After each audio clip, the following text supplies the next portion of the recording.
এটা ভৰিৰ তলত মাটি নাই যে ৰনোজ পেগুৱে সকলোকে ঠগিলে, 1 নম্বৰ মিচিং ৰাইজক ঠগিলে।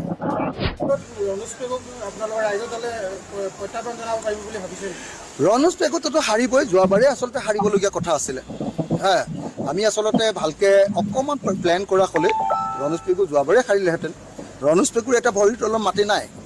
ৰনোজ পেগুৱে সকলোৱে জানে যে ৰনোজ পেগুৱে সকলোকে ঠগিলে, 1 নম্বৰ মিচিং ৰাইজক ঠগিলে।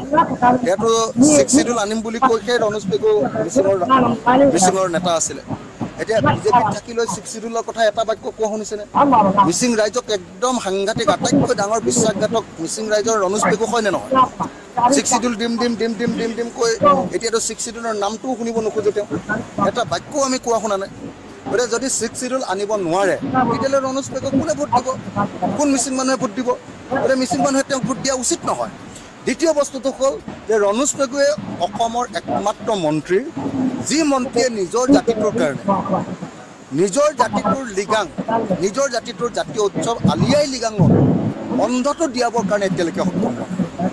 আমি ৰাইজৰ দলে বিধানসভাত মই নিজে কৈছোঁ যে আলি আই লিগাঙত ৰাজ্যিক বন্ধ দিন ঘোষণা কৰিব লাগে। ৰনোজ পেগুৰ মতে নালাগে, ভূৱন পেগুৰ মতে নালাগে।